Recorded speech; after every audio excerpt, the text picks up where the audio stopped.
최근에 가장 마지막에 포트에 포함시킨 종목이 아, 대박. 그 점이 미준의 탄생을 성공적으로 만들어준 것 같습니다.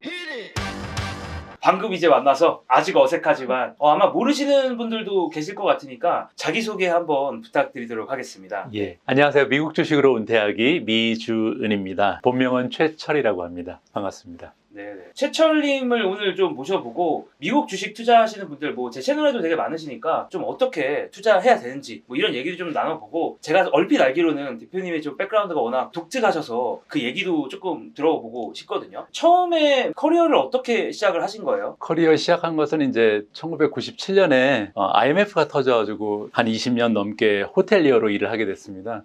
잘 아시는 것처럼 IMF 때 취직하기가 굉장히 어려웠잖아요. 그래서 할 수 없이 외국으로 나갔거든요. 그래서 외국에 나가서 처음으로 직장을 잡은 게 하얏트 호텔이었어요. 미국에 있는. 그래서 얼떨결에 호텔리어가 되고 그때부터 횟수로 22년, 23년 동안 호텔리어로 계속해서 근무를 해왔습니다. 그때면 제가 중학생 때인데 그렇게까지 차이가 나나요? 그러면은 뭐 되게 다양한 국가에서 일을 해 보셨던 걸로 제가 들었는데 어떠세요? 예, 네. 제가 좀 세봤더니요. 네네. 국가로 따지면은 6개 국가에서 일을 했고요. 와. 도시로 따지면 8개 도시에서 일을 해왔습니다. 어디서 좀 일을 해보셨나요? 캐나다, 미국, 한국, 영국, 그다음에 말레이시아, 인도네시아 뭐 이런. 일을 하신 거면 거기 가서 사는 거잖아요. 예. 뭐 어때요? 그 각각 국가들이 뭐 특별히 기억에 남는 국가라든가 뭐 어떻게 좀 다른 것 같아요? 한국이랑은? 일단 뭐 짧게 지낸 국가 말고 좀 오래 있었던 데가 네네. 인도네시아 그리고 영국인데, 영국 같은 경우는 이제 많은 분들이 알고 계시니까요. 인도네시아에 대해서 조금 말씀을 드리면, 저도 인도네시아 가기 전까지는 잘 몰랐습니다. 이게 어떤 나라인지. 한국 사람들은 동남아 그러면 다 똑같다고 생각을 하잖아요. 그렇죠. 네. 저도 그렇게 생각합니다. 네. 예. 그래서 이제 인도네시아 가면서 처음으로 좀 살펴봤죠. 그랬더니 이게 무슬림 국가고 뭐 돼지고기도 안 먹고 뭐 이렇게 뭐 쓰고 다니고 그래서 약간 겁나잖아요. 그래서 처음에 이거 가서 잘해야 될 텐데 막 이러면서 갔는데, 막상 가보니까 너무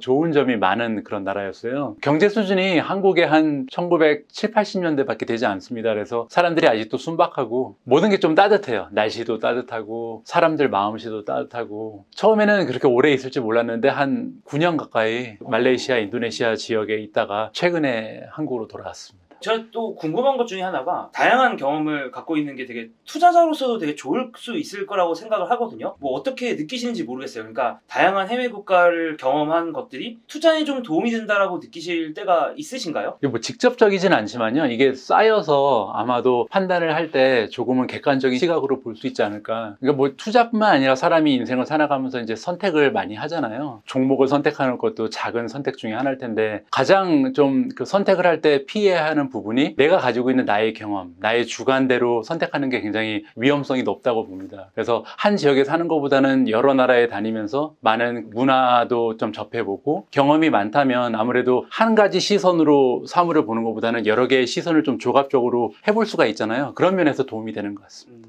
그래서 본격적으로 이제 슬슬 투자 쪽으로 좀 가보면은, 그 호텔리어 업무를 하시다가 지금 어떻게 보면 이제 투자 쪽으로 유튜브를 시작을 하셨어요. 예. 일반적인 시각에서 봤을 때는 이게 약간 신기하다 이렇게 생각할 수 있잖아요. 예. 뭐 어떤 약간 연유라고 해야 될까요? 어떻게 이제 이런 방향으로 가시게 된 걸까요? 한국 분들이 다 마찬가지지만 저 역시도 굉장히 쉬지 않고 좀 달려온 것 같아요. 그래서 처음에 이제 호텔리어로 시작할 때는 웨이터로 시작을 했거든요. 웨이터도 하고 뭐 리셉션리스트도 하고 전화 교환수도 하고 이러면서 이제 차근차근 단계를 밟아 나갔는데, 한국 사람들이 대부분 호텔리어 같은 직종에 진출을 하게 되면 외국에서 잘합니다. 아무래도 근무를 성실하잖아요, 다른 사람들에 비해서. 그러니까 한국 분들이 외국에서 그 경쟁력에서 가장 떨어지는 부분이 영어잖아요. 아무래도 네네네. 한국 분들은 말 자체가 영어랑 너무 구조가 다르기 때문에 저도 굉장히 고생을 많이 했거든요. 그래서 언어적인 한계 때문에 좀 심한 핸디캡을 안고 있음에도 불구하고 아무래도 이제 태도 같은 부분에서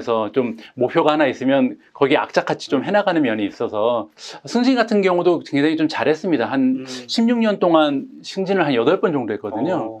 한국 분들이 가지고 있는 그런 끈기라든지 열정 같은 부분에서 점수를 높게 따서 계속해서 좀 위로 올라갔어요. 그래서 결국은 이제 총지벤이 됐거든요. 근데 총지벤이 되고 나면 굉장히 좋을 줄 알았는데 허전하더라고요. 약간 궁금해서 그러는데 예. 이게 더 이상 이룰 목표가 없어서의 어떤 허전함일까요? 그러니까 그 허전함의 어떤 그 근원은 무엇일까요? 제 생각에는 아마도 제 나이였던 것 같아요. 제가 네. 총지배인이 됐던 게 40대 초반이거든요. 40 간 넘어서 총지배인이 됐는데, 그러면 이제 저 같은 경우는 커리어가 아직도 20년 이상 남아있는데, 위에 이제 막혀 있는 거잖아요. 뭐 그 다음으로는 예를 들어서 본사에 다시 가서, 뭐 본사 뭐 예, 있을 수 바이스 있죠. 프레지던트를 한다거나 CEO가 됐다 뭐 이런 건데, 그런 쪽에는 관심이 없었거든요.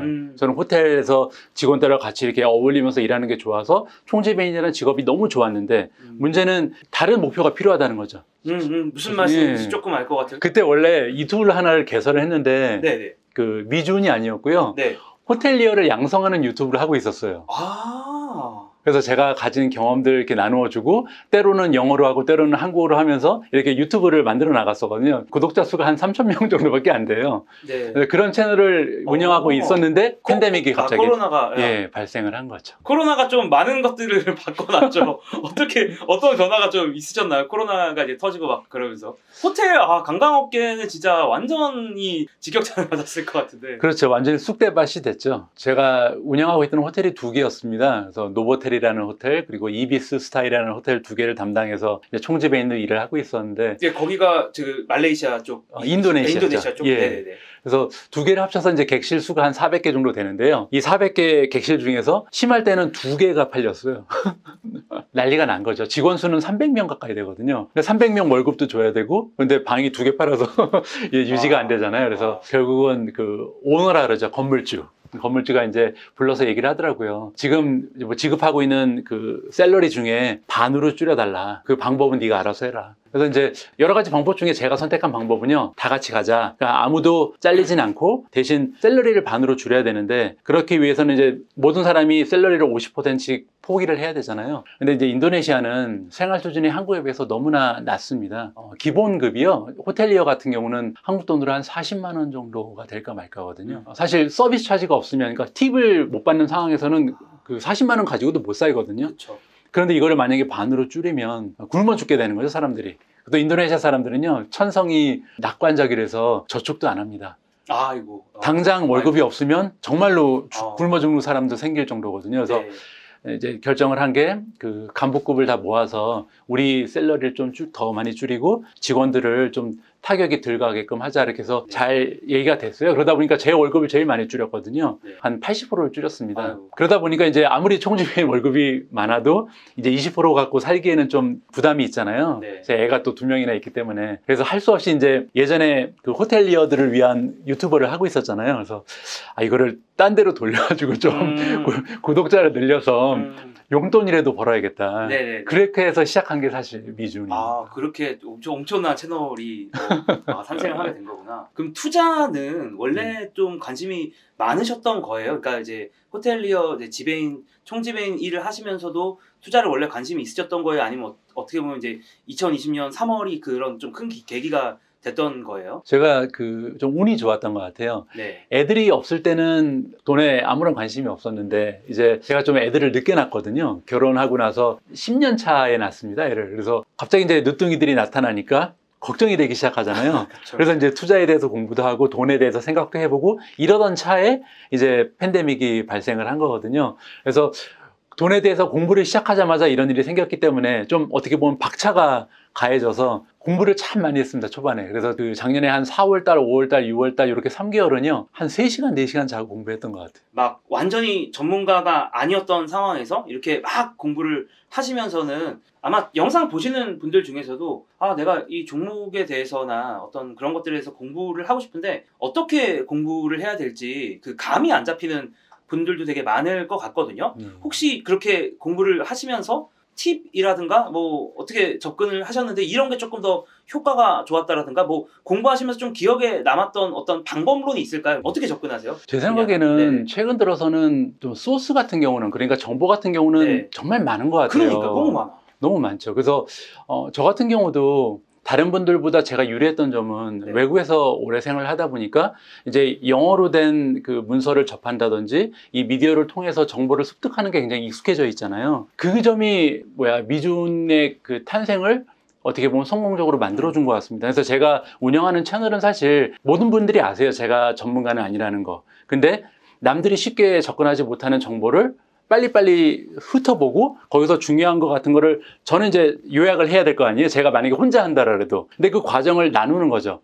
다른 분들은 이 사람은 이러이러한 공부를 하고 이렇게 전략을 세워서 이렇게 투자를 했는데 결과는 이렇게 나오더라. 이 과정을 그냥 쭉 보여드린 건데 한국에 계신 투자자 입장에서는 본인들이 하기엔 굉장히 어려운 작업인데 이 사람은 외국에서 직장 생활을 오래 했으니까 우리보다 쉽게 하는구나. 같이 가면 좋겠다. 이렇게 해서 계속해서 구독을 해주시는 거거든요. 그래서 특별히 좋아 보이는 그 정보를 찾는 방법은 없었던 것 같아요. 그냥 좀 무대뽀로 닥치는 대로 봤거든요. 그냥 일단 다 그렇죠. 검색해서 나오면 다 보고 뭐. 처음에는 네네. 그 미국에는 또 주식 유튜버가 정말 많아요. 한국에 비해서. 그렇죠, 많죠. 그래서 한 50개 정도 봤던 것 같아요. 처음에는. 그러다 보니까 해외 주식 유튜버들 있죠. 하나둘씩 이제 자르게 되잖아요. 네네. 이건 별로고 그러면서 이제 유튜버도 많이 봤고요. 그다음 그것도 좋은 팁인 것 같아요. 예. 다른 유튜버들, 해외 유튜버들 보는 것. 그리고 이제 유료 채널이 굉장히 많아요. 그 주식 관련된. 그렇죠. 그래서 신문 같은 경우도 CNBC도 그 유료 회원이 있고 무료 회원이 있고. 항상 프로로 놨다. 좀 약간 누르고 싶은 건 항상 프로더라고 보니까. 네.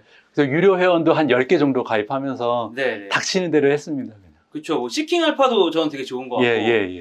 CNBC도 뭐 나쁘지 않은 것 같고 그 외에 월스트리트저널 이런 그 기본 매체들도 좋았던 것 같아요. 저도 확실히. 그래서 처음에는 그 유료 회원 가입한 게 10개가 넘었는데 이제 좀 정리해서 한 4-5개로 좀 줄였습니다. 그 4-5개 어떤 건지 말씀해 주실 수 있어요? 혹시 괜찮아요? 예, 그럼요. 네. 시킹 알파 아직까지 네. 하고 있고요. 그다음에 바론즈라는 그 잡지 그것도 계속 하고 있고 그다음에 이제 CNBC 프로, CNBC. 야후. 생각 안 나면 중요한 게 아니고.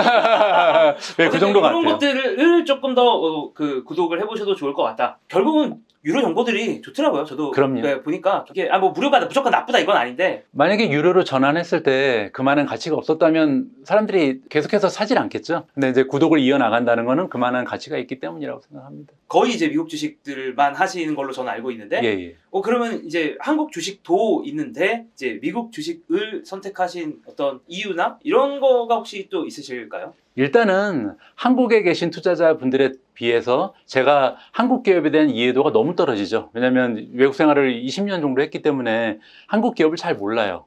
한국의 경제 상황에 대해서도 그냥 가끔씩 네이버 봐서 보는 게 전부니까요. 한국 쪽에 투자하는 건 굉장히 그 경쟁력이 떨어진다고 생각을 하고요. 그리고 아까 말씀드린 것처럼 미국 쪽에 그 투자를 진행하게 된 이유는 첫 번째로 남들에 비해서 정보의 습득이 용이하다. 그리고 이제 두 번째는 제가 처음에 이제 주식 공부를 할 때는 이것저것 다 한번 봤습니다. 가치주 투자에 대해서도 공부를 하고 배당주도 좀 보고요. 그다음에 ETF도 보고 성장주도 보고 했는데 논리가 좀 저의 생각에 딱 맞아 떨어졌던 거는 테크 주식 그리고 성장주였는데 이런 테크 주식과 성장주가 좋게 보이는 이유가 4차 산업혁명이었고요. 그리고 4차 산업혁명들의 기업들을 따라가다 보니까 대부분 다 미국에 있다. 그래서 이제 미국 시장으로 자연스럽게 관심이 가는 그런 계기가 된 것 같아요. 의도하셨다기보다는 이제 자연스럽게 관심사들을 따라서 가다 보니까 이제 미국 주식이 있었다. 뭐 이런 느낌인 것 같고 그러면은 지금 말씀하신 것처럼 이제 투자 스타일이 약간 좀 성장주 위주로 약간 그 포트폴리오를 구성하는 스타일이다라고 보면 될 것 같고 개수나 기간 같은 거는 어떻게 설정하시는 편이세요? 왜냐면 어떤 분들은 완전 정말 단기 진짜 한 5일 이렇게 하시는 분들도 있고 어떤 분들은 1년 하는 분들도 있고 종목수도 정말 작게 가져가는 제 지인 중에서는 막 5개 이렇게만 가져가거나 어떤 사람은 한 종목만 투자한다 이런 분들도 있거든요. 그래서 그런 약간 스펙트럼이라고 해야 되나? 그런 게 약간 어떻게 되시나요? 저는 거기에 대한 부분이 굉장히 확실한데 이게 조각조각 나눠져 있어서 좀 피해를 보시는 분들이 계세요. 예전에 이제 성장주를 좀 추천하는 그런 시리즈가 하나 있었거든요. 그래서 10년간 10배 성장할 30종목이라는 시리즈를 만들어서 30개 종목을 추천을 드렸는데 그 중에서 이제 운 안 좋게 좀 많이 떨어진 종목들이 몇 개 있거든요. 사실 제가 추구하는 그 투자의 전략을 전반적으로 이해하시면 성장주에 투자를 하게 되고 기간은 어떻게 되고 이런 게 좀 이해가 가실 거예요. 첫 번째로 저는 일단은 투자 기간은 최소 10년을 보거든요. 그냥 장기 투자가 좋아 보여서가 아니고 멀리 보는 이유가 성장주에 투자하기 때문에 멀리 보는 겁니다. 성장주에 투자한다는 건 사실 6개월이나 1년을 보면 어떤 종목이 올라가고 어떤 종목이 안 올라갈지 누구도 모르거든요. 아무리 기업의 비전이 좋다고 해도 시장 분위기에 따라서 갑자기 루시드 같은 기업이 막 10배 정도 올라갈 수도 있는 거고 갑자기 뭐 테슬라가 두세 배 떨어질 수도 있는 거거든요. 그래서 성장주에 투자를 할 때는 절대 단기적으로 하면은 좀 리스크가 큰 것 같아요. 저는 성장주에 투자하는 대신 일단 10년 정도 가져간다고 생각을 하고 두 번째로 방금 전에 말씀드린 것처럼 어떤 종목이 올라갈지 확실하지가 않잖아요. 그래서 여러 개 갖고 있어야 되는 생각을 합니다. 그래서 저는 최소한 20개를 가지고 있어야 된다는 믿음이 있고 20개를 갖고 있으면 20개 중에 뭐 예를 들어서 4, 5개 정도는 막 마이너스 30%, 40% 떨어져요. 근데 또 4, 5개는 올라간단 말이에요. 근데 대부분 평균적으로 봤을 때 우리가 만약에 20개 정말 좋아 보이는 것만 모아놓으면 그 중에서 3분의 1이 떨어진다 그래도 나머지 3분의 1이 올라가는 폭이 훨씬 더 큽니다. 떨어지는 거는 막혀 있잖아요. 50% 이상 떨어지는 건 발견하기 되게 어렵거든요. 상장 폐지가 되지 않는 한. 근데 올라가는 거는 200%도 올라가고 300%도 올라가기 때문에 나중에 이거를 퉁을 쳐보면 수익률이 높을 수밖에 없다. 퉁쳐. 그렇죠. 근데 이제 퉁을 쳐도 만약에 6개월 투자해서 퉁 치면 그렇게 안 나오죠. 이게 한 5년 투자해야 떨어진 건 50%밖에 안 떨어졌는데 올라간 건 막 10배 올라간 거잖아요. 이렇게 돼야 되는 논리가 있는 거거든요. 근데 아직 채널이 젊다 보니까 투자 기간이 1년도 안 된 분들도 계시고 뭐 1개월 전에 합류하신 분들도 계시고 이런 분들이 따라오실 때는 조금 불안한 거죠. 이 사람 말은 확실하게 하는데 이게 하다 보니까 나는 아직 마이너스네. 근데 이게 10년, 뭐 5년 이렇게 지나가다 보면 사실 제가 지금 가지고 있는 논리, 떨어지는 거는 50%, 60%밖에 안 떨어진다. 하지만 올라가는 건 몇 배씩 올라가니까 나중에 평균적으로 보면 좋은 수익률이 나올 것이다. 이렇게 믿고 제가 성장주 위주로 가는 겁니다. 뭐 현금 비중을 포함해서 각각 뭐 종목들마다 비중을 뭐 똑같이 가져가시는 스타일인 건지 아니면 뭐 그것도 조금 다르게 하시는지 그런 것도 좀 궁금하긴 하거든요. 다릅니다. 맨 처음에는 비슷비슷하게 사놨거든요. 네네. 그런데 월급쟁이였기 때문에 굉장히 유리한 면이 있거든요. 뭐 지금도 월급쟁이죠. 구글한테서 이제 월급을 받으니까. 근데 이제 월급이 꼬박꼬박 들어온다는 건 새로운 투자 자금이 생기잖아요. 그럼 저는 이렇게 생각해요. 투자 자금이 새로 생기면 투자를 처음 하는 사람처럼 종목을 선택해야 된다. 그 얘기는 이제 갖고 있는 종목뿐만이 아니라 전체 종목을 보고 지금 제일 좋아 보이는 걸 한 번 더 사는 거죠. 근데 그 종목이 예를 들어서 지금 플러스 200%예요. 내가 이미 가지고 있는데 200%가 올랐어요. 더 사야죠. 그렇게 하다 보면 가지고 있는 종목을 계속 살 수도 있거든요. 그렇게 해서 많이 는 게 테슬라도 지금 비중이 엄청 늘었고요. 엔비디아, 구글, 그다음에 메타 이런 종목들은 계속해서 꾸준히 사들였기 때문에 비중이 많이 올라갔습니다. 반면에 처음에는 좋아 보여서 샀는데 나중에 가면 좀 확신이 떨어지는 종목이 있잖아요. 팔지는 않죠. 그런데 추가 매수를 하지 않기 때문에 아무래도 비중이 계속해서 떨어질 수밖에 없는 거고요. 저는 이제 포트폴리오를 매달 공개를 하거든요. 네네. 그래서 예전 비중에서 전혀 늘지 않고 있는 종목이 몇 개 있는데 예를 들어서 스킬즈라는 종목 아직까지 잘 모르겠어요. 그래서 처음에 가지고 있던 투자 논리에서 커다랗게 그러니까 좀 진보하는 모습이 없다. 확장도 안 되고 그래서 아직까지는 큰 확신이 없었기 때문에 그냥 가만히 가지고 있고요. 또 하나 떨어진 것 중에서 뭐 프로테라 같은 경우도 그닥 발전적인 모습을 못 보여요. 지금 전기차나 아니면 배터리 기업 중에서 치고 올라오거나 확장하는 모습을 보이는 기업들이 많은데 유독 프로테라만 뉴스가 없거든요. 그래서 이 부분도 약간 아직까지는 모르겠다. 뭐 이런 식으로 추가하지 않아서 많이 떨어져 있는 상태인데 물타기를 안 하는 거죠. 특히 저도 이제 투자하다 보면 이런 생각들을 되게 많이 하는데 이거는 되게 뉴스도 계속 잘 나오고 되게 기업이 잘 하고 있는데 시장에서 뭘 알아주질 않네. 약간 그런 친구들이 좀 있잖아요. 있죠. 그런 포트폴리오엔 또 그런 친구들이 좀 있으세요? 예, 하나 있습니다. 바로 생각나는 종목이 텔라닥인데요. 텔라닥 같은 경우는 기존에 가지고 있었던 투자 논리도 그대로 영원히 지금 있는 편이고 성장도 계속 하고 있거든요. 최근에 어제 어닝 결과 발표했는데 매출이 35% 올랐습니다. 그래서 많은 사람들이 이제 팬데믹이 잠잠해지고 사람들이 외부로 나오기 시작하면 의사 선생님도 직접 가서 만날 것이다. 그러면 텔라닥의 매출은 작년에 비해서 성장은커녕 오히려 하락할 거라는 전망이 굉장히 많았거든요. 근데 막상 뚜껑을 열고 보니까 아직까지도 35% 성장한단 말이에요. 그래서 사실 괜찮거든요. 그런데 문제는 어제 보니까 텔라닥 쭉쭉 떨어지고 있더라고요. 그래서 이건 아직까지 시장에서 많은 사람들이 확신을 못 갖는구나. 텔라닥은 원래 좀 오래 긴 기간을 보고 투자한 종목이거든요. 저 같은 경우도 앞으로 1, 2년은 어려울 수도 있다고 봅니다. 그래서 5년, 10년 정도 지나야 좀 진가를 발휘하겠다. 그리고 원격 진로라는 게 혼자는 안 되는 것 같아요. 나중에 좀 가상현실이라든지 아니면 줌이나 마이크로소프트가 좀 기술력이 올라가서 원격 진료를 하는데 마치 의사 선생님이 바로 내 앞에 있는 것 같은 좀 몰입감이 생기게 되면 그때부터는 의사 입장에서도 좀 자세히 볼 수 있는 거고 환자 입장에서도 굳이 가지 않더라도 화상 통화만 해도 의사랑 대면하는 느낌이 나게 되면 그때 가면 텔레닥이 엄청난 탄력을 받겠죠. 지금 말씀해주신 이러한 그 투자 철학을 설정하는 데 있어서 영향을 줬던 것들이 혹시 있을까요? 아까 잠깐 비슷한 질문이 있었는데 경험이 되게 다양하잖아요. 그래서 개인사가 다양한 것처럼 공부를 하나 할 때도 한쪽에 이렇게 푹 빠지는 스타일이 아니에요. 다른 사람 얘기를 좀 잘 들어요. 비판도 잘 듣고, 그러니까 좀 예의만 갖춰서 비판을 해주면 잘 흡수하는 편이거든요. 그래서 특별히 한 군데에 많이 배웠다기보다는 여러 가지 의견을 종합적으로 해서 제 나름대로 투자 의견을 이렇게 만들 수가 있었던 것 같아요. 그래서 한두 개로 이렇게 딱 생각나는 거는 사실 뭔가 드라마틱한 사건은 없었던 예. 것 같고 그냥 이게 하나씩 쌓여서 예. 여러 가지가 쌓여서 만들어진 예. 것 같다라는 예. 말씀이죠. 그래서 제가 유튜브에서 이렇게 하는 말을 나중에 생각해 보면 어디서 들은 건데 제 얘기처럼 하고 있더라고요. 근데 저도 그래요. 근데 생각이 안 나잖아요. 어떻게 보면 그러니까 방금 제가 질문 드린 거랑 조금 비슷한 결일 수도 있는데 투자 성공한 사례와 뭐 실패한 사례 같은 거 약간 대표적으로 있으시면 매수를 할 때는 좀 어떤 생각이었는지 실패 같은 경우는 결국에는 뭐 내가 결국 틀린 것 같다라고 매도를 했을 수도 있고 아니면 뭐 보유 중일 수도 있을 것 같은데 뭐 그런 것들 좀 말씀해 주실 수 있을까요? 예, 일단 실패한 것부터 좀 생각을 해보면요. 얼마 전에 사실 정리한 종목이 하나 있습니다. 진로우라는 종목을 가지고 있다가 정리를 했는데 제가 원래 처음에 그 투자 계획을 세울 때는 1등 종목을 가지고 있거나 아니면 1등을 할 가능성이 있는 종목에만 투자를 한다. 이렇게 룰을 세웠었어요. 그래서 이제 오픈도어라는 종목이 좋아 보여서 매수를 했고 근데 이제 2위 기업이 진로우였거든요. 그 아이바잉이라는 비즈니스 모델을 가지고 있는 종목 중에서. 근데 괜히 샀다라는 생각을 지금 이번에 하게 됐습니다. 왜냐면 결국은 진로우라는 기업은 아이바잉에서 그들이 목표했던 걸 이루지 못하고 포기를 하고 나가버렸거든요. 그러면서 최근에 주가가 완전히 나락을 가고 있는데 처음에 생각했던 것처럼 오픈도어만 가지고 있었으면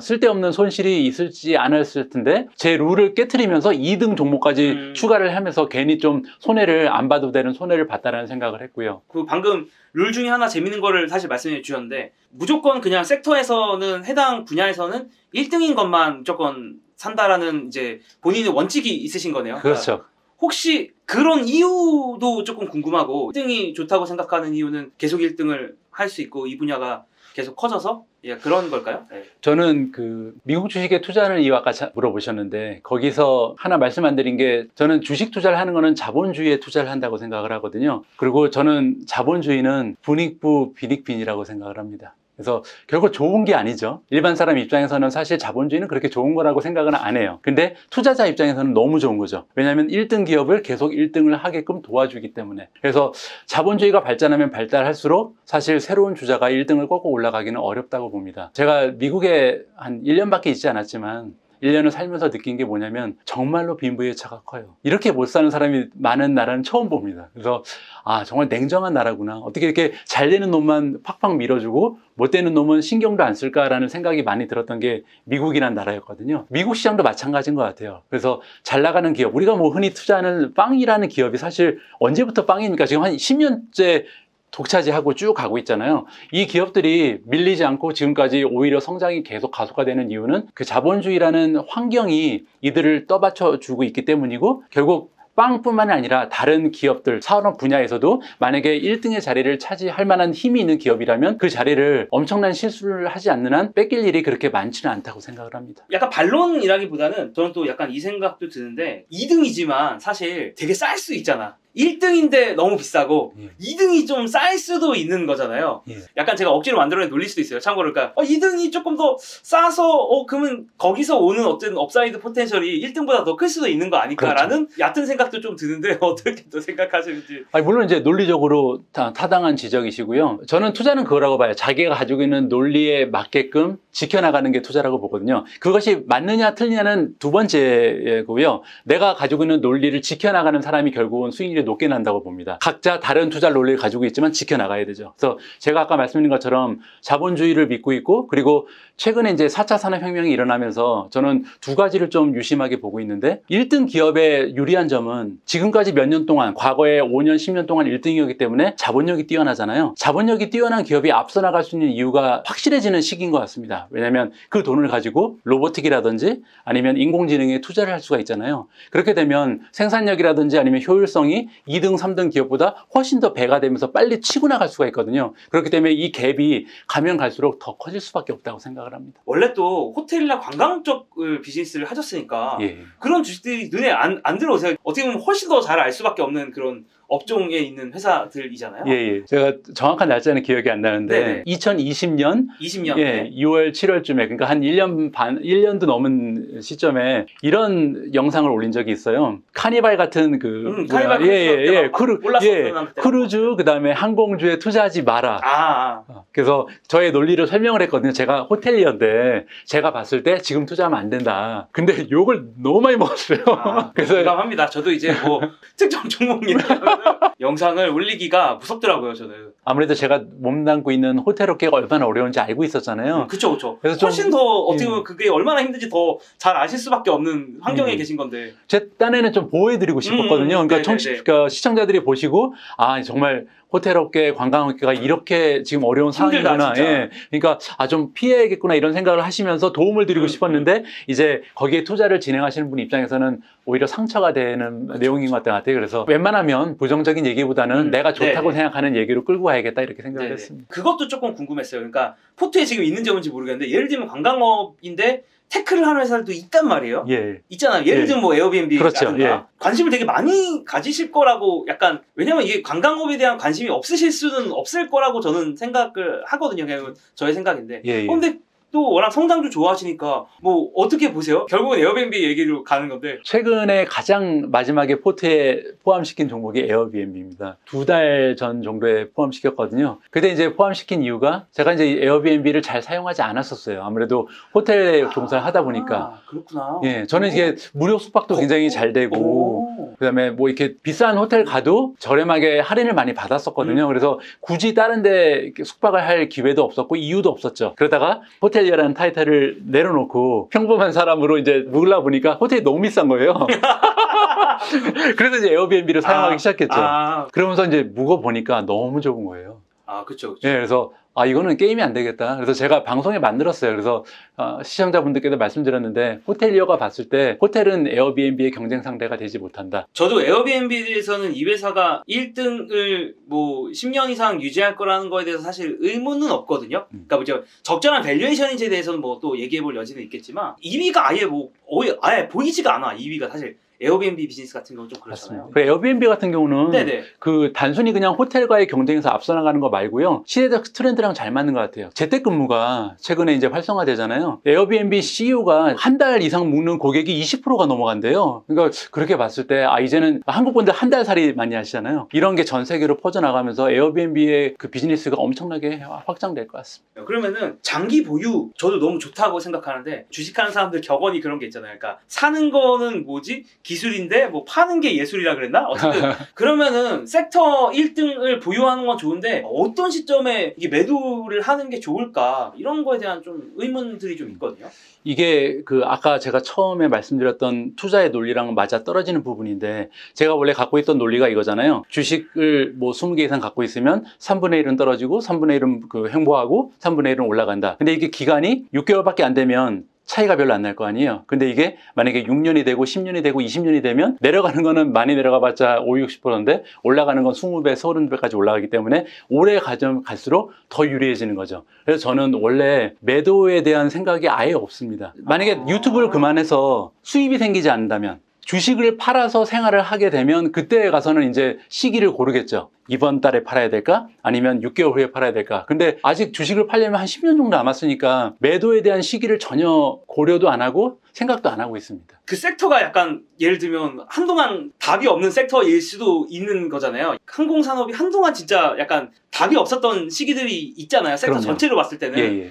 물론 지금 대부분 들어가신 곳들이 그러니까 성장 섹터긴 한데 이 성장 섹터라는 게 어느 정도 시점에 물론 저도 뭐 그때가 언젠지는 모르겠습니다만 어느 정도 시점이 되면 섹터 자체가 좀 성장하지 못하거나 뭐 독점적인 지위가 사라지거나 예를 들면 그런 상황들이 생길 수도 있지 않을까요? 뭐 그거는 뭐 너무 미래의 일인가? 네. 그렇죠. 그거는 이제 그 개별 종목에 말씀을 하신 것 같은데 개별 종목은 물론 가다가 내가 원래 가지고 있던 투자의 이유가 없어진다거나 아니면 원래 기대하고 있었던 그 뭐 비즈니스의 향상이 이루어지지 않으면 물론 이제 바로 정리를 해야겠죠. 저는 정리도 되게 쉽게 빨리 해버리거든요. 왜냐면 가지고 있는 종목이 많기 때문에 이거는 내가 생각했던 거랑 다르네? 그럼 바로 팔아버려요. 플러그 파워라는 기업 기억하시죠? 그 종목도 제가 갖고 있었거든요. 근데 한 1년 전인가? 한 1년 조금 안 됐어요. 회계 부정이 일어났습니다. 그래서 바로 다음날 정리해버렸거든요. 그러니까 투자는 확률의 싸움이라고 생각을 하거든요. 확률이 내가 가지고 있었던 것보다 조금만 떨어져도 팔아버립니다. 미련을 갖지 않는다고나 할까? 그런 면이 있는 것 같아요. 성장주 투자하시는 분들이 가장 많이 물어볼 만한 전 질문이라고 생각을 하는데 물론 이것도 답이 쉽지 않은 질문이라는 것도 알고 있지만 이제 파월이 연임을 한다고 생각을 해서 그런지 원래 상대 라이벌이 이제 슈퍼 비둘기보다는 약간 비둘기가 이제 되신 거잖아요. 네. 근데 이제 약간 비둘기께서 계속 연임을 이제 하셨는데 이분이 어쨌든 가만히 생각을 해보니까 이제는 자기가 정부 눈치도 좀 안 봐도 덜 봐도 되니까 어쨌든 임기가 어느 정도 보장이 그렇죠. 됐고 보장이 됐죠. 알고 봤더니 사실 2018년에 되게 매웠거든 사실 이 사람이 그 팬데믹 때만 잠깐 비둘기로 뿅 변신을 했지 예. 사실은 저는 파월은 약간 한쪽은 분명히 매가 있다라고 저는 생각을 하는데 그러면은 사람들이 이제 걱정하는 것들 중에 하나가 금리 인상 조금 빨리 하고 뭐 테이퍼링 빨리 하고 하면 진부한 질문인 건 알아요. 이게 인플레이션이 막 이제 올 수도 있고 그리고 사실 이제 인플레이션을 얘기할 때 가장 이제 주식 섹터 중에서 여러 가지로 걱정을 많이 하는 섹터 중에 하나가 성장주긴 하잖아요. 그래서 그런 거에 대해서 이제 그 투자자들이 어떻게 생각하는 게 좋다고 생각하시는지 네, 좀 의견을 들어보고 싶습니다. 저는 오히려 마음이 편한 것 같아요. 그런 쪽에서는. 왜냐하면 만약에 제가 전문가라면 그러니까 경제 공부를 했거나 아니면 주식 전문가라면 이런 시기까지도 좀 예측을 제대로 해야 되는 책임감 같은 게 있을 것 같은데 저는 그런 사람이 아니거든요. 그래서 제가 그러한 예측을 못하는 거는 어쩌보면 굉장히 당연하다고 보거든요. 그래서 저는 인정을 합니다. 저는 금리 인상이 언제 될지도 잘 모르겠고 그리고 금리 인상이 일어났을 때 주식시장이 10% 빠질지 20% 빠질지 아니면 그냥 올라갈지도 잘 모르겠어요. 그래서 제가 항상 구독자분들께 말씀드리는 거는 지금까지 개인 투자자들의 수익률이 시장의 지수보다 떨어졌던 이유는 시장이 떨어질 때 들어가 있었기 때문이 아니고 떨어지고 나서 반등할 때 빠져나가 있었기 때문이다. 그렇기 때문에 우리는 불확실성에 그러니까 외부적인 그 환경은 사실 우리 개인 투자자들이 예측하기 너무 어렵잖아요. 이런 데 집중하지 말고 그럴 시간과 에너지가 있으면 기업 분석을 하자. 기업 매출 보고서 한 번 더 보고 분기 보고서 읽어보고 이들이 확장하는지 기업에 관심을 더 두자 이렇게 말씀을 드리거든요. 그래서 저는 아예 경제 상황이라든지 이런 금리 쪽은 무시해버립니다. 대신 현금이 있죠. 그래서 현금이 최소한 20% 가지고 있고요. 그다음에 앞으로 테이퍼링이 이제 이번 달에 시작을 하잖아요. 그리고 이제 한 10개월 동안 진행이 될 것 같은데 그렇게 되면 내년 말부터는 기준금리가 향상될 가능성이 높잖아요. 그러면 이제 20% 있던 거를 25%, 30%까지 올려놓으면 되는 거죠. 그리고 현금이 두둑하게 있으면 좋은 점이 뭐냐면 상승장이 계속 와서 사람들 불안해하잖아요. 너무 올라가는데 저는 안 불안합니다. 떨어져라 이러으니까. 그래서 편하게 그냥 이렇게 진행하고 있습니다. 주변에 투자를 시작하시거나 초보자들, 주린이들한테 좀 당부하고 싶은 말씀이나 이런 게 조금 있으실까요? 예, 저는 개인적으로 한국의 주식 투자 문화가 조금 어떻게 보면 부정적인 이미지가 있고 투기성으로 흘러가는 거에 대해서 좀 안타깝거든요. 그리고 더욱이 김단태 님도 그렇지만 저 역시도 주식시장이 좀 잘 돼서 우리 같은 사람들도 오랫동안 좀 유튜브 생활도 하고 이랬으면 좋겠어요. 그래서 하나 바람이 있다면 네. 투자하시는 분들이 좀 주주의 마음을 가지셨으면 좋겠다. 로또 가지고 500원짜리 사서 긁는 사람들 있잖아요. 이런 느낌의 투자를 많이 하시더라고요. 그쵸. 예, 쭈그리고 앉아가지고 이거 어떻게 되지? 이런 사람들이요. 그래서 저는 그렇게 좀 자존심 버리고 투자하지 마시고 멋있게 나는 마이크로소프트의 오너야. 나는 구글을 가지고 있어. 이런 마음으로 그리고 이제 분기 보고서 나오면 이렇게 사장이 분기 보고서 읽어보는 느낌으로 매출 잘 올렸네? 잘했어. 이런 마인드셋을 가지고 주식시장을 멋진 시선으로 오너의 관점으로 바라보셨으면 합니다. 그렇게 되면 장기적으로 투자하는 게 너무 재밌어지거든요. 분기 보고서 3개월에 한 번씩 나오는 게 못 기다리겠어요. 이거 매달 나왔으면 좋겠는데. 대박. 네. 재미 너무 재밌거든요. 네네네. 그리고 이제 저 같은 경우는 미주은 채널의 컨텐츠가 월요일부터 금요일까지 뉴스거든요. 그 뉴스를 읽으면 그 뉴스가 너무 재밌어요. 내가 투자하고 있는 종목이 누구랑 합병을 한다, 파트너십을 만든다, 뭐 이런 새로운 비즈니스를 추가한다. 이런 그 소식을 접할 때마다 마치 제 아들과 딸이 성적표를 잘 받아오는 것처럼 아니면 상을 받아온 것처럼 이런 기쁨이 들거든요. 그래서 주식 투자를 너무 결과에만 집착하지 마시고 10년, 20년 하는 게 주식 투자인데 이 과정까지도 행복하게 만들 수 있다. 주주가 되시면 된다. 이런 근데 말씀을 저는 드리겠습니다. 약간 이렇게 또 말씀하시는 이유 중에 하나가 총지배인을 한다라는 게 사실은 어떻게 보면 기업 하나를 운영하는 거라고 볼 수 있잖아요. 예. 그래서 또 그런 관점을 이제 자연스럽게 갖고 계신 게 아닐까라고 저는 좀 생각이 드네요. 말씀 듣고 보니까 그런 것 같네요. 저도 이제 사업을 지금도 하고 있고 뭐 예전에도 해봤지만 이게 사업을 하니까 결국에는 이게 근본적으로 저는 투자랑 사업이랑 되게 똑같다고 예, 맞습니다. 그렇지 않으신가요? 예. 그리고 내가 사람 뽑아서 뭐 월급도 주고 여기 애들 으쌰으쌰도 하고 그다음에 또 주주들한테 보고도 해야 되는 거고 그렇죠. 뭐 근데 이제 이게 약간 이쪽의 입장에 있냐 뭐 이쪽의 입장에 있냐 약간 뭐 요 정도의 차이인 건데 어차피 주주면 같은 피를 섞은 거고 뭐 약간 뭐 그런 느낌이잖아요. 그래서 지금 딱 말씀해 주신 게 그런 관점? 많은 분들께서 이제 미국 주식을 투자해서 대박이 나서 은퇴를 한다 이렇게 이해를 하시죠. 아, 예. 그쵸. 네, 저는 그 의미도 좋겠죠. 그렇게 되면 좋은데 그렇게 또 한 번에 너무 많은 부를 창출하게 되면 사람이 다른 자극이 또 필요합니다. 행복하기 위해서는. 그래서 그거보다는 은퇴를 해서도 또 재밌게 살아야 될 거 아니에요. 한국에 이번에 들어와서 느낀 게 참 노년을 쓸쓸하게 보내고 계신 분들이 많다라는 생각을 했거든요. 미국 분들은 조금 더 재밌게 사시는 것 같아요. 왜냐하면 주식 투자를 많이 하시잖아요. 그래서 한국에 계신 분들도 은퇴하셔서 주식 투자를 하시면서 내 자식들이 성장하는 것처럼 기업이 성장하는 모습을 보시면서 매일매일 소일거리가 있죠. 뉴스도 살펴보시고 주가 차트도 보시고 이러면서 삶의 활력소로 좀 활용하시면 어떤가. 지금 만약에 40대이신 분들도 앞으로 한 10년, 20년 투자하시면서 끝나는 게 아니고요. 은퇴하시고 나서도 계속해서 주식 투자는 삶의 활력이 될 수 있다. 이런 말씀을 드리고 싶습니다. 아, 네. 좋은 말씀 너무 감사드리고 네. 오늘 이렇게 미주은 채널을 운영하시는 최철 대표님을 모셔보고 이야기를 좀 재밌게 들어봤는데 곧 영국으로 또 가신다고 좀 잘 다녀오시기를 기원하면서 오늘 영상은 뭐 이 정도로 마무리해 보도록 하죠. 예, 감사합니다. 이렇게 좋은 채널에 초대해 주셔서 멋진 구독자분들께 인사드릴 수 있어서 좋았습니다. 저도 채널을 좀 재밌게 보고 있다라는 말씀을 드리면서 네, 오늘 정말 마무리해 보도록 하겠습니다. 네, 수고 많으셨습니다. 예, 감사합니다. 네, 감사합니다. 네.